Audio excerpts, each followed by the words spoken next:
Tape my eyes open to force reality.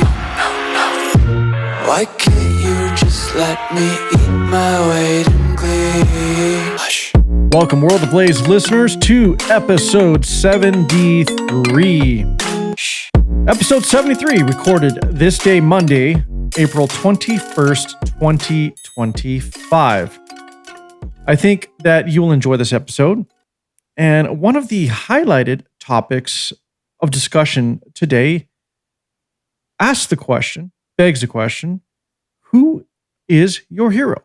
Or really, what constitutes a hero? What about a person makes them your hero?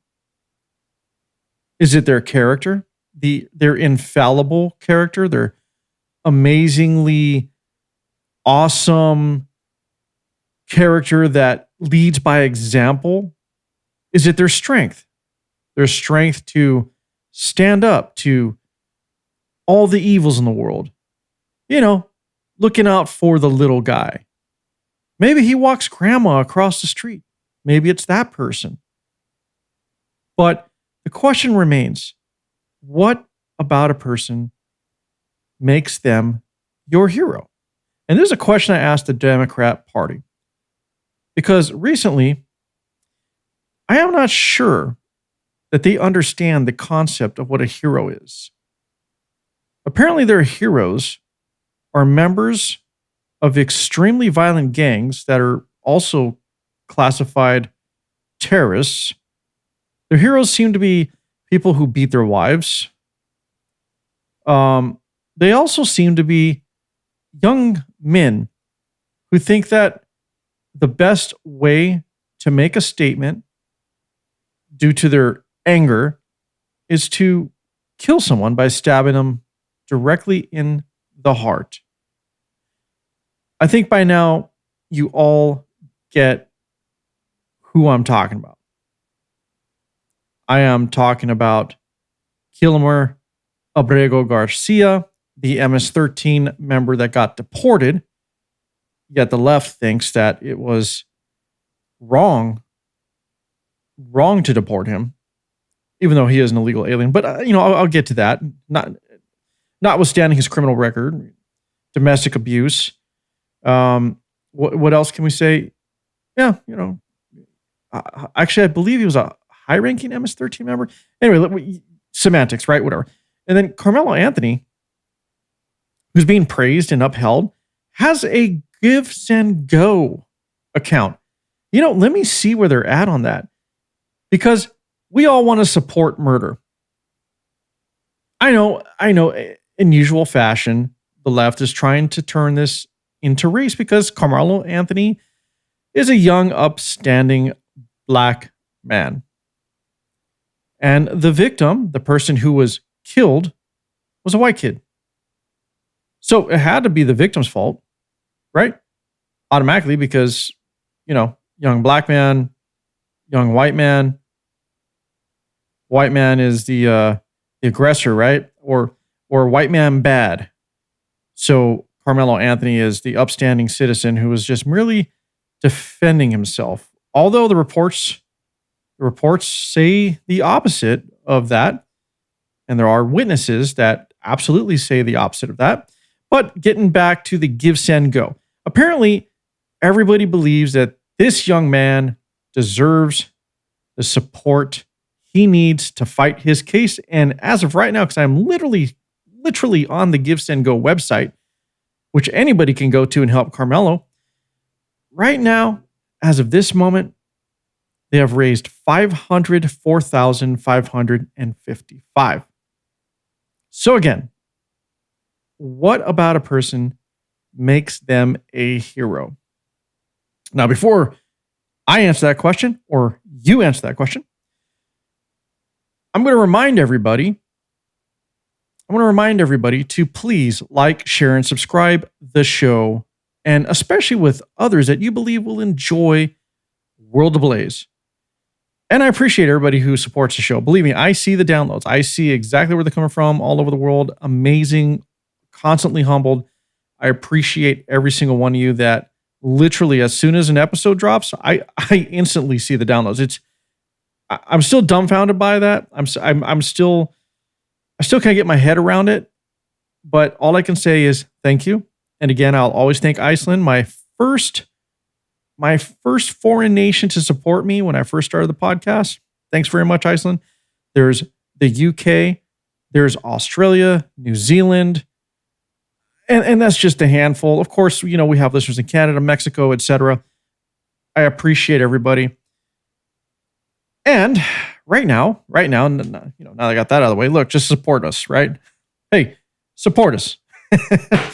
Don't forget, go to the World Ablaze podcast website. That is worldabladepodcast.com.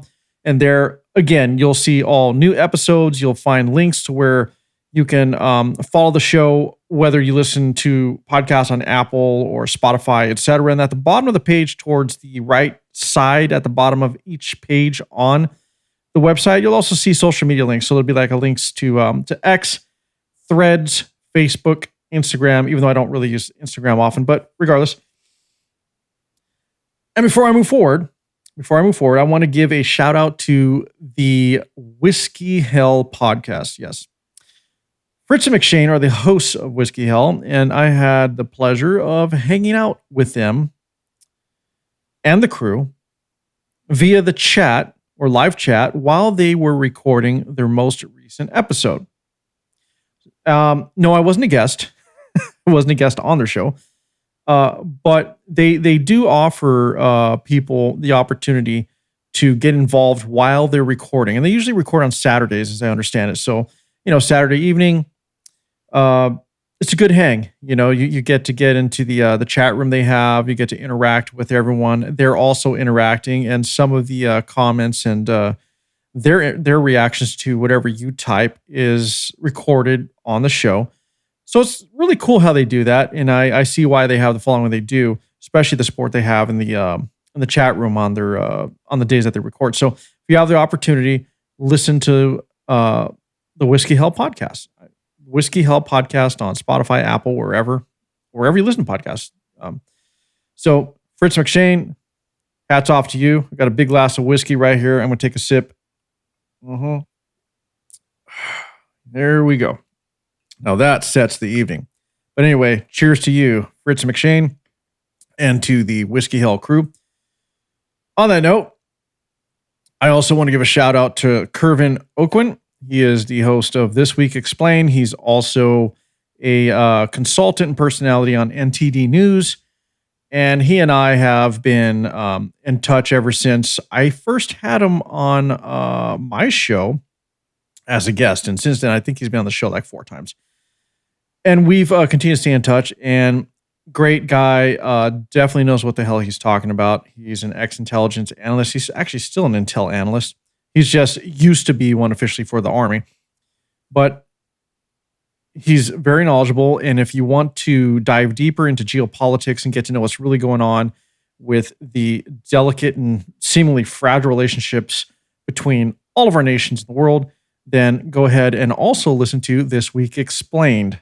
Again, another podcast you can find anywhere. And of course, if you like some straight, no bullshit, raw, unedited, literally don't give a fuck. This is my brother's podcast too, the Manual Fonts Show. Another show that's available anywhere that you listen to your podcast. And he's also dabbling into video. He has a separate YouTube channel. He's only got a few of them out, but he's getting better at that medium, as it's not something that neither he or I have really gotten our hands around. We're dabbling in it right now. And with that being said, he and I are also turning Random Thoughts with Manuel and George, the other podcast that I co-host with my brother. We're turning that slowly into a video podcast. So if you've supported that show, you'll notice that some of the audio hasn't been updated. I think we've done 3 video episodes so far in a row, and I have failed to upload the audio component to Spotify, Apple, etc. I'm working on it. Just hang in there, but go ahead and check that out. And I'm giving you fair warning, the video side is a work in progress, but it's always great to put a face to the voice and see how we interact with each other. And no matter what, I always have a good time on that show. My brother has a good time, and I really think that you will enjoy watching those episodes as well. And you can find that on YouTube right now. So there is a YouTube channel dedicated to Random Thoughts with Manuel and George.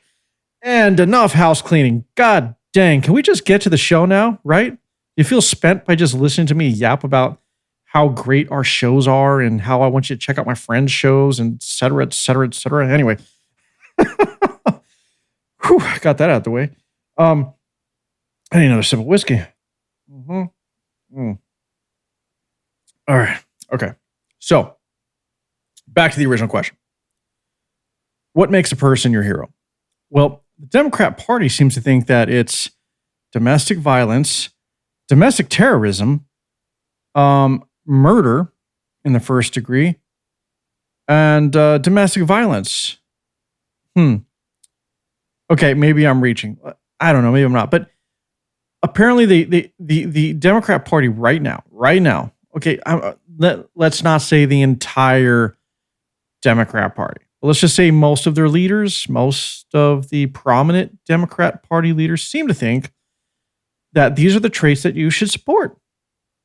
Because they still can't understand why a person like Kilmar Abrego Garcia's why he's been deported. Why? How can you just deport someone like that without any due process? Bill Maher is baffled. Bill Maher is here. Here's Bill Maher in his show right now. Okay, with Charlie Kirk. Look, hats off to Bill Maher because this was actually a really cordial conversation, and they both talked it out. And I respect both of them for what they do in their own way. You know, obviously Charlie Kirk is the champion of conservative movement, Republican Party, whatever. And then Bill Maher is just, honestly, he's just an old school Democrat. He's not a new school Democrat, but he's an old school liberal. But Bill seems to be confused on the details. And in a nice way, Charlie corrects him and Bill can't deny it. He just shrugs off like, all right, yeah, okay. Anyway, here. I'm going to start this a little ways in just so we can get to the meat and potatoes of the conversation here and how it relates to the Kilmar Abrego Garcia deportation matter. Yes, nothing is going to go perfect. But if it does come to light, I would hope that some Republicans have the spine to say, yeah, that's not right. This guy should not be there. I mean, the Bill of Rights, it's pretty clear that you can't just disappear people without any sort of trial. Well, but sorry to interrupt. And deportation is not the same thing as sending someone to a prison. But you are allowed to deport under the Alien Enemies Act. Correct. Someone who is part of a recognized terrorist organization. All right, excellent point there, Charlie. So while Bill says you can't just disappear people for no reason, Charlie Kirk aptly and appropriately points out, well, due to the Aliens and Enemies Act, of course you can, especially if they are an illegal alien or an illegal person. What were they trying to say? What was the politically correct way of saying that again? Let me see. Undocumented, that's it. Undocumented person.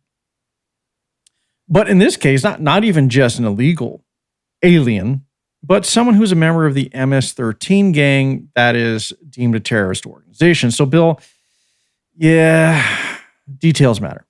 Which MS-13 is pretty close to a terrorist organization. Yeah, okay. I mean, you're bending all these words. And he's not an American citizen. We got to acknowledge that. No, absolutely not. So that's important. But he wasn't here illegally either. No, he was. Illegally. Yeah, the Maryland man. As long as we're not talking about two different cases. We're talking about Garcia. Yes. Yeah. It's just funny how Bill doesn't even realize that Kilmar Abrego Garcia was actually here illegal. And I'll get to those details, but I'm going to put a pin in that. I want you to remember that, okay? And I'm going to prove that yes, he was here illegal because I have a police report in which they found, and he even admitted to being here illegally. He was an illegal immigrant to the country. I thought he was waiting for asylum. Well, you could be illegal waiting for asylum. I see. So And even that part's false, by the way, which you'll find when I read the report, because it was found that he was not actually waiting for asylum. They could deport him. That's right. Yes. But we never did it, but to a prison. It's an edge case. I acknowledge it's on the edge. Okay, But- good. No, but the edge is, so there's 3 ways you can deport people. It could be the Alien Enemies Act of 1798. It can be Used only 3 times. That's fine, but hey, look, And you quote the First Amendment all the time. That's from 1787, right? So old things are important. No, I'm just saying, just because but it's that's old, been used. That's been used more than 3 times. fair enough. But just because things are old doesn't mean, and I'm not saying No. you're using No, that talking I point, get- but some I- people are trying to invalidate it just because it's old. Well, It's also expedited release. they're trying to invalidate it because it doesn't really apply to this. That it's stretching. I mean, it. how is MS-13 not a terrorist organization? Yeah, I mean, Yeah, you can make or that. Tren de Aragua. I mean, Well, I They're mean, organized, they have because funding. because terrorism really is a political movement. It means terrorizing the civilian population to achieve a political goal. These guys just want to grab your locket. This is It's a little more than that, though. a lot more than that. Look, And yes, Bill, it is more than that.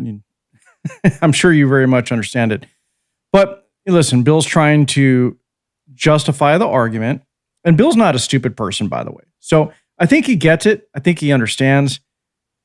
He just, I guess, doesn't want to affirm it or believe it.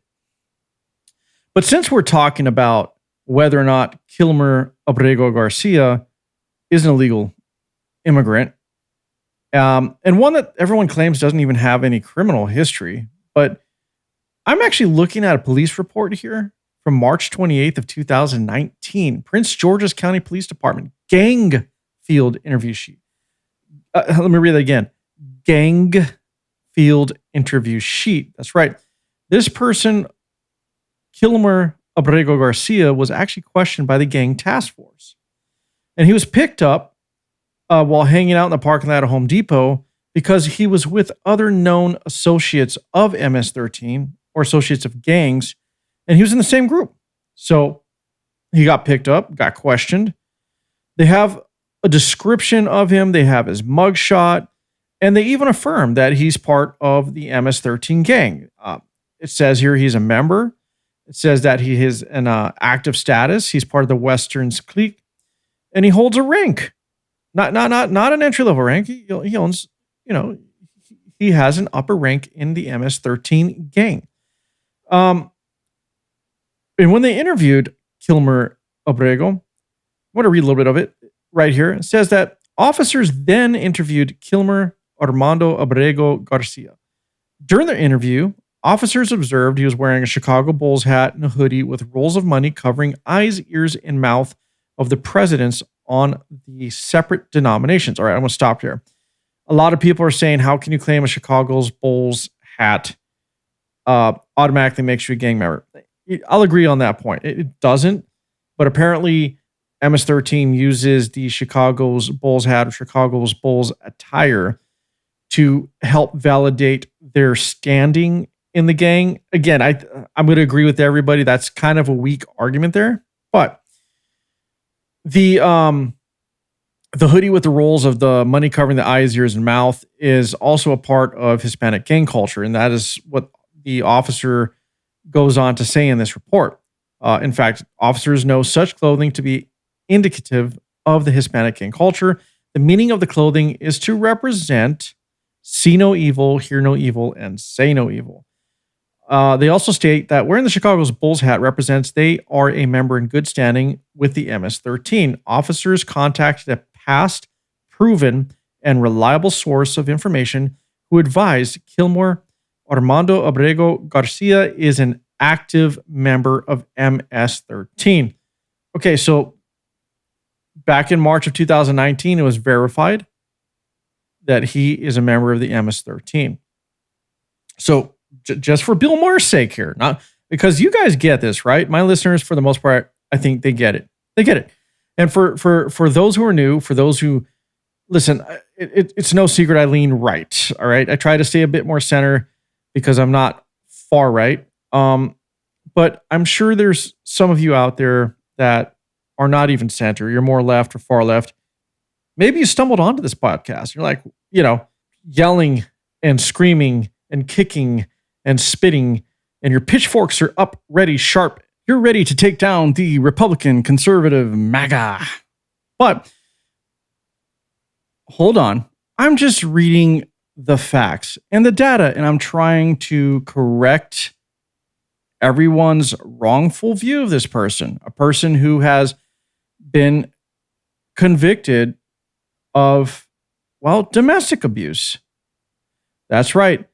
You see, he was also part of 2 domestic abuse situations, and where his wife actually called it in. Now, getting back to the original record of arrest here that I was reading, aside from confirming he is an MS-13 gang member with a fairly high ranking, or basically he's not a foot soldier.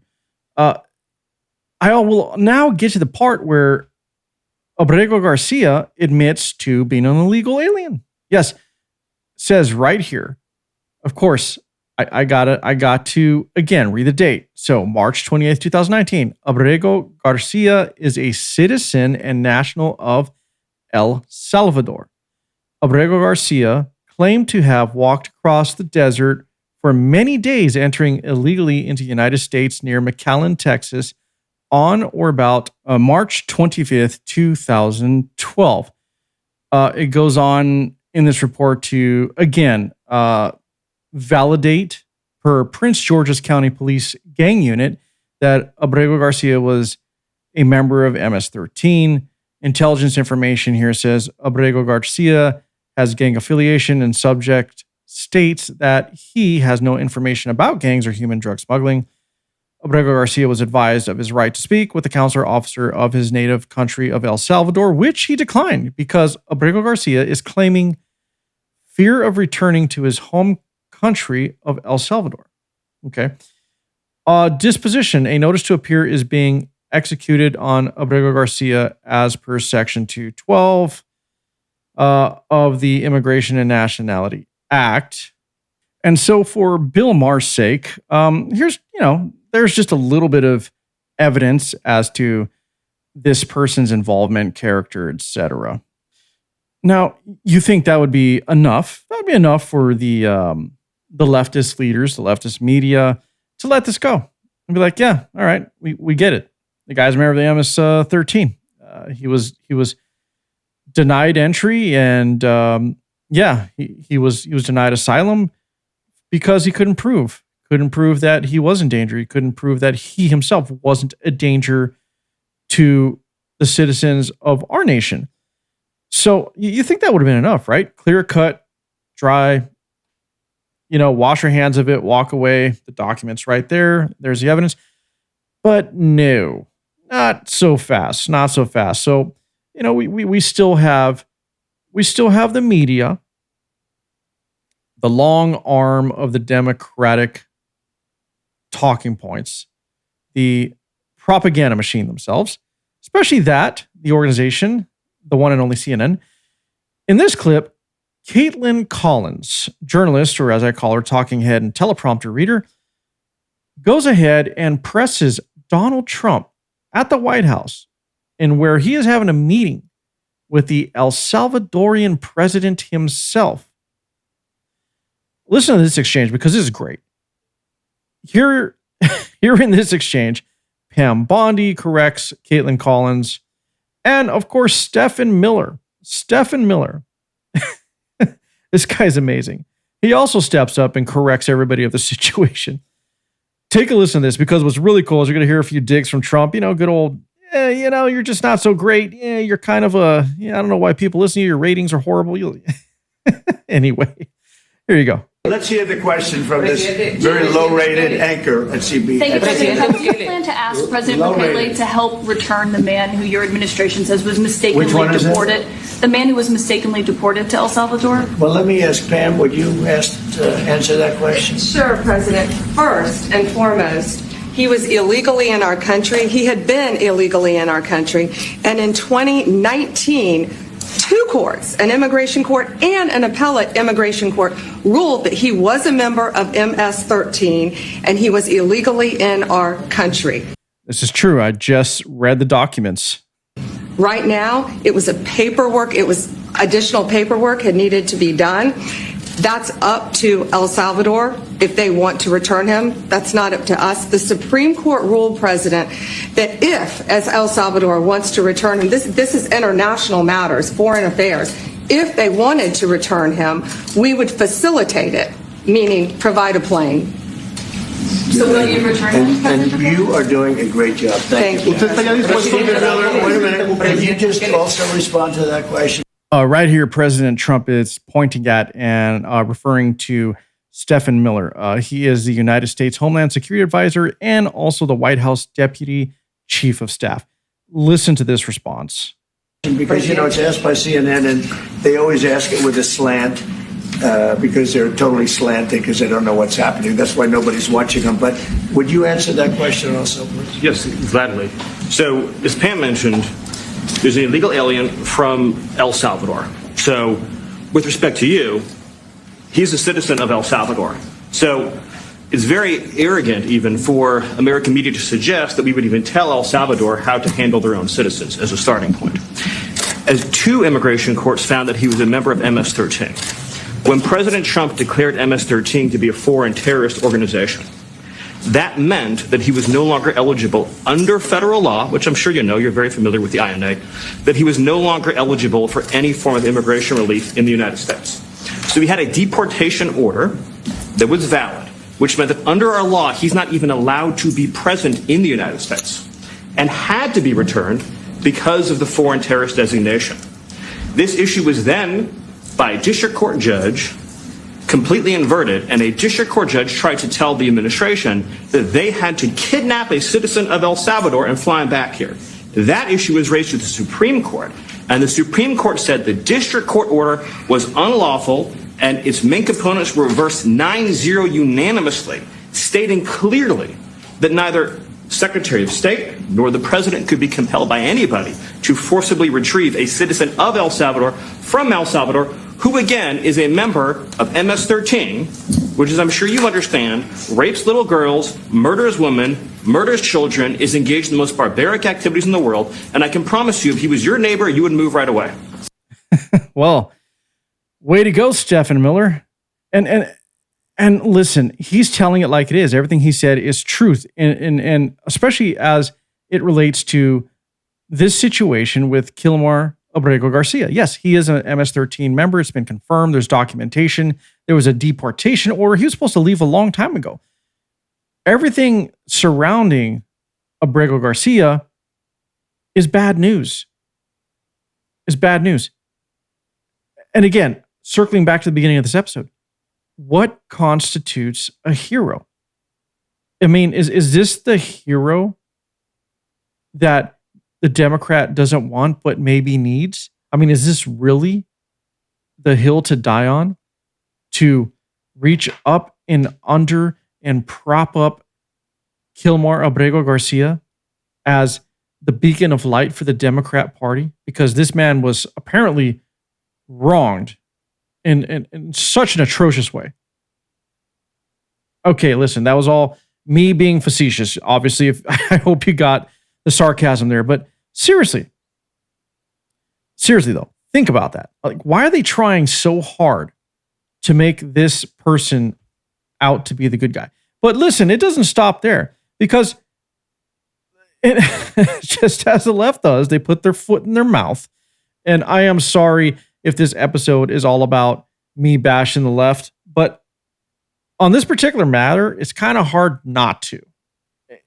And I've called out Trump and I've called out the right before, but in this particular matter, just hang with me, because the left is literally putting their foot in their mouth. So here is the president of El Salvador in the same exact press conference, same room. This is the same place, the same exact moment, where the press asks him directly as to why he will not aid in bringing Kilmar Abrego back to the United States. Listen to this. Do you plan to return him? Well, I'm supposed to not suggesting that I smuggle terrorists into the United States, right? How can I return him to the United States? Like I smuggle him into the United States, or what do I do? Of course, I'm not going to do it. It's like, the question is preposterous. How can I smuggle a terrorist into the United States? I don't have the power to return him to the United States. But you can release him inside El Salvador. Yeah, but I'm not releasing. We're not very fond of releasing terrorists into our country. We just turned the murder capital of the world into the safest country of the Western Hemisphere, and you want us to go back into releasing criminals so we can go back to being the murder capital of the world? No, that's not going to happen. Wow. Now that was a mic drop if I've ever heard one. Good point, right? No, whoa, wait a minute. Yeah. He's an El Salvadorian citizen, but look, we're not in the business of releasing terrorists back onto our streets. We just cleaned up the country. Are you crazy? So now let's continue. Let's focus on the other torchbearer of truth, justice, and the overall example of what a hero is. I am now speaking of the young man himself, Karmelo Anthony. Now, if you're unfamiliar with who Karmelo Anthony is, and I couldn't imagine how you would be unfamiliar, but you never know. Maybe you just literally tune out, put your head down, go to work, pay your bills, and do your thing, and I can respect that. So for those who do that, Karmelo Anthony is a young man, a 17-year-old who murdered, not allegedly murdered, but murdered, Austin Metcalf. And this happened on April 2nd over at a high school. It was a sporting event game. So let me read from The Independent here. Listen, every major news outlet covered the story, but I'm just going to read from The Independent. It goes on to read. Karmelo Anthony, the Texas teen accused of fatally stabbing a student at a high school track meet, could face an uphill battle if his attorneys present a self-defense claim, a legal expert says. Anthony, 17 of Frisco, that is Frisco, Texas, was arrested and charged with first-degree murder in connection with the stabbing death of Austin Metcalf on April 2nd at Kuykendall Stadium. After posting a $250,000 bond last week. Now, before I read, I just want everybody to understand that the bond was originally $1 million, but everyone pleaded for it to be reduced to $250,000 to $50,000. And of course, the judge agreed. So the Collin County judge agreed to lower from $1 million to $250,000. One of Anthony's defense attorneys, Mike Howard, suggested the teen would claim self-defense in his upcoming trial. Julie Rendelman, a former deputy bureau chief in the Kings County District Attorney's Homicide Bureau, argues that Anthony may have trouble proving he used reasonable force to protect himself. Now, why is that? I'm not going to read this anymore. You guys get the point, right? The reason he's going to have trouble proving it is because his response to being asked to leave an area that was not designated for him to be in was touch me and see what happens. This is from a police report. Eyewitnesses heard him say this, and which pretty much, is like a dare, right? Go ahead, grab me, see what happens. Go ahead, it's like make me leave. Go ahead, see what happens. Okay. And so someone did. In fact, that someone was Austin Metcalf. And apparently he put his hand on him. It's like, hey, you got to leave. And Karmelo Anthony reached down into a bag, according to eyewitnesses, pulled out a knife and stabbed him directly in the heart and then ran away. So that's Karmelo Anthony. That's what Karmelo Anthony did. He did so in front of hundreds of witnesses. This wasn't in a dark alley down the side where, you can't see, there's no cameras, it's my word against yours. No, this was done in front of eyewitnesses. And of course, they want to make this somehow about race because Karmelo Anthony is a young, upstanding black man, 17-year-old, who was defending himself, felt threatened by the victim, Austin Metcalf, who was a white supremacist, which is all bullshit, by the way. But this is the claims. This is what's been floating around here. And I'm looking at the arrest report right here of Karmelo Anthony, and everything in this arrest report is very well documented. There's multiple responding officers. I mean, multiple. It's about a 3-page document. It's a 7-page document, actually.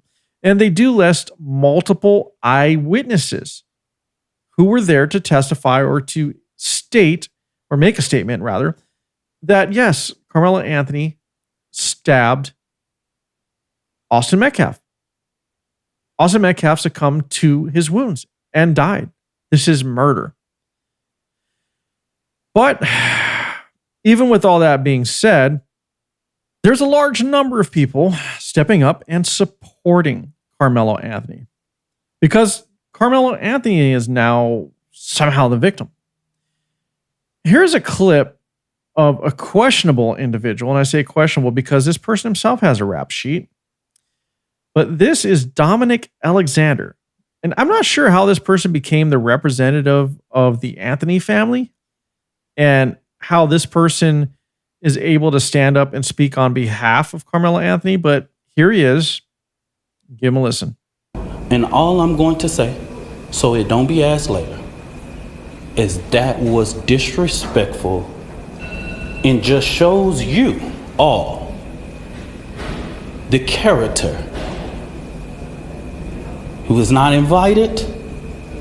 He knows that is inappropriate to. Okay, so you're probably lost here. So what he is referring to, now he gave a long speech, so there's going to be like 2 clips I'm going to play. What this person is referring to, what this Dominic Alexander character is referring to, is the father of Austin Metcalf, the kid that was murdered by Karmelo Anthony. So the Anthony family is given this public press conference, and the father decides to show up. And somehow Dominic Alexander believes it is disrespectful, that it's not his place to be there. And he's trying to twist this around to make it look like the victim and the family of the victim are the ones that were in the wrong, and then they were the people that were the aggressors and the instigators. I'm going to go ahead and continue this. Be near this family, but he did it. And so I say to people, actions speak louder than words. Okay? And yours are speaking loud right now. What he has failed into is the political operatives that want to make this thing a political thing of hate, yet bigotry, and yet racism. All right, so I'm not sure how he's trying to connect the father of the victim's family with hatred, bigotry, and racism. But here we are. Of course, pulling the racist card. It was only a matter of time, right? It was only a matter of time. Okay. So talking about racism and bigotry, I remember at the beginning of the show when I talked about the give, send, go. So I'm here on the site. Let me see. Did it update? They're at 504,555 right now. Okay. And talk about turning this into a racist, bigoted situation. Here's an anonymous giver. This anonymous giver on Give, Send, Go, and you can read comments. They say that, come on, crackers, y'all too broke to write more racist bullshit. The more y'all bitch, the richer our brother gets. I honestly laugh at your misery. You deserve it. You lynched my people, enslaved my people, murdered my people, and now mad our brother is about to walk free after sending a white supremacist to hell where he belongs. We not our ancestors. Fuck around, die out, bitch. Okay, then. Interesting. Of course, the victim who died was not a white supremacist, so I'm not sure where they got the information, but let's go ahead and read all the love here. And here's another one. Third time giving. Dear pale peach napkin colored white racist, thank you for chipping in on helping the Anthony family reach their goal. We, as the Black community, appreciate your kind donations. Keep that shit up. From Oak Cliff, Texas, justice for Karmelo. And here's another racist statement or connotation. Donating another $100 just to piss off the white supremacists. So anyway, that's just a few comments, just to drive the point home here that while Dominic Alexander here is trying to claim that everybody who is opposed to Karmelo Anthony and wants to put him away in jail for actual murder are only wanting to do so because they're racist. Interesting. But apparently, hey, as I stated earlier, what makes a hero may have changed. Maybe I'm on the wrong side of this. Maybe being a murderer is what makes you a hero. Because apparently enough people were able to donate over $500,000 to the Anthony family in support of Karmelo's heroism and taking part of an alleged murder. All right. So let's get back to Dominic Alexander. Who is this guy? Who is this guy who is basically twisting words to drive the message the direction he wants it to go, and to make sure you all understand that the reason you want to put Karmelo in jail is because you are a white supremacist racist? Well, here's Dominic Alexander's criminal record. Okay, then. Yep, I said that correctly. Criminal record. The very person who is representing Karmelo Anthony, the Anthony family.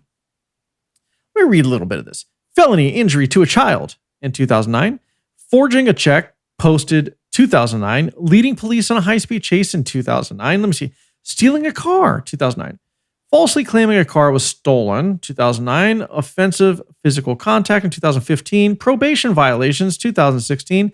Oh, here's a good one. Felony theft of property between $2,500 to $30,000. So that was 2016. Felony assault causing serious bodily injury, 2019. Misdemeanor assault, 2019. Continuous violence against the family. I'm not sure what that means, but that was in 2019. And then there's theft, making false reports, evading arrest. And I have his arrest. Well, this isn't an arrest record, but this is this is crazy. So this is Dominic Alexander's mug shots over a 10-year period. And it's crazy. Well, it may not be exactly 10 years, but it's definitely 10 mug shots that the Dallas County Sheriff's Office has, where they've encountered Dominic Alexander at least 10 times throughout his life. And it's crazy because it's like watching him grow up, right? You see him young, he's getting a little older yet, keeps going. And again, 10 times. And you can find this, just search for it. You can just search Dominic Alexander on X or anywhere. I'm sure it'll pop up. But this is the person representing the Anthony family. And he's upset about this information coming out because here he is, very upset that all this information about him is coming out, and goes a step further to try to say that Karmelo Anthony's situation is very similar to what happened to Kyle Rittenhouse. Yet we remain silent about Kyle Rittenhouse, and we're in an uproar about Karmelo Anthony, which really wasn't the same thing whatsoever. But I'll play this and then I'll give you a little bit of my commentary. These are the type of lies. She's getting millions of views. Oh, sorry. So he's referring to Sarah Fields. So she's a journalist. She has an X account, and she's been exposing all the dirt on Dominic Alexander here, this guy who's representing the Anthony family. And he doesn't like it. The same information I just read off to you that's publicly available that anybody can find. So he's very upset about being exposed. On this. Sarah. She's even came after me. She's even said all of those things. And now that the public knows exactly what is going on, I asked, because these racist bigots try to prevent us from standing up for our baby, our boy, he should be afforded the same rights that Kyle Rittenhouse had, Daniel Pena, and all of the people who have claimed whatever. I think he was trying to refer to Daniel Penny. Their defense was. he should be afforded the same right. Nobody in the public media has one video camera, but we got the video of Kyle Rittenhouse with a... All right, so also false. There were eyewitnesses that the police interviewed on the scene, and yeah, they were getting videos from their phones. It's a matter of time before we see it all. And I can tell you right now that almost every high school, especially in a stadium, has cameras. Maybe they did, maybe they didn't get it from their particular cameras, but there's footage out there. Also, Kyle Rittenhouse and Daniel Penny were two different situations. Kyle Rittenhouse, sure, it's questionable as to why he had an AR-15. I'll give you that. But he was literally, if you watch those videos during the riots, during that time, he was being chased down the street by a mob of angry people. And, you know, maybe he shouldn't have had that particular weapon on him, but you can see where he was hit with a skateboard. He was tackled, knocked down. He feared for his life. And look, a lot of people in that time with the riots where they were just burning down buildings, looting, destroying property. I mean, beating people down for no reason. Yeah, he feared for his life. We're talking about someone who was in the middle of a riot who was a target because he himself was white, because this was during the time of the George Floyd riots. And if anybody doesn't know anything about that, Google's your friend. And Daniel Penny's another situation. We're talking about an ex-military person who was on a train, kind of like a BART or whatever, where he subdued somebody and choked him out because he was acting crazy, like crazy, and threatening people and threatening violence. And this isn't the first time that individual's done it. There was a history of it. So look, I'm not here to stand on my soapbox and defend Kyle Rittenhouse and Daniel Penny. However you feel about that, look, you're welcome to feel however you do. I'm just pointing out that the actions here where Karmelo Anthony explicitly targeted Austin Metcalf and stabbed him right in the heart and ran away is a lot different than a person who was fearing for their life amidst a riot in which the authorities had no control of. All right, let me continue this video. AK-47 shooting 3 people in the back. It was an AR-15. We got that. And he raised more than $2 million publicly, and nobody said anything. So since they tried to come for us, I call for the community's overwhelming support. Okay, I don't know how they're coming for. What do you mean come for us? Is this guy is reaching. If anyone's trying to make this a situation about specifically racism, it's this guy, Dominic Alexander. You know why they do that? Because most people on the other side, specifically the left, they always pull the race card. Because when they have nothing, they think that's enough to shame others into compliance. This isn't about race. This is not about color. This is about a young man who responded to another young man, and instead of complying, or hell, just even slapping each other in the face, pulls out a knife and decides to end the other person's life. That's it. This is murder. This isn't about race. This isn't about color. This isn't about hatred of one community versus another. Like, get the fuck out of here with that shit, Dominic. This is about a boy who killed another boy. Period. That's it. Color was not a thing. Sorry. So, with that, I'm going to circle all the way back to that question. What makes a hero? Are the Democrats right? Or the left? Or the left right? Is the leftist media correct in their assessment and who they are propping up to be the heroes that society needs to get behind, that society needs to look up to? The beacon of light, the murderers, the terrorists, the domestic violence abusers. These are the people the left wants you to recognize, praise, and hold dear to your heart. Well, thanks once again for listening, everybody. Please like, subscribe, and share the show, as I said before. Go to worldofblazepodcast.com, leave me a message, and have a great day. I wanna taste your content, hold your breath and feel the tension. Devils hide behind redemption. Honesty is a one-way gate to hell.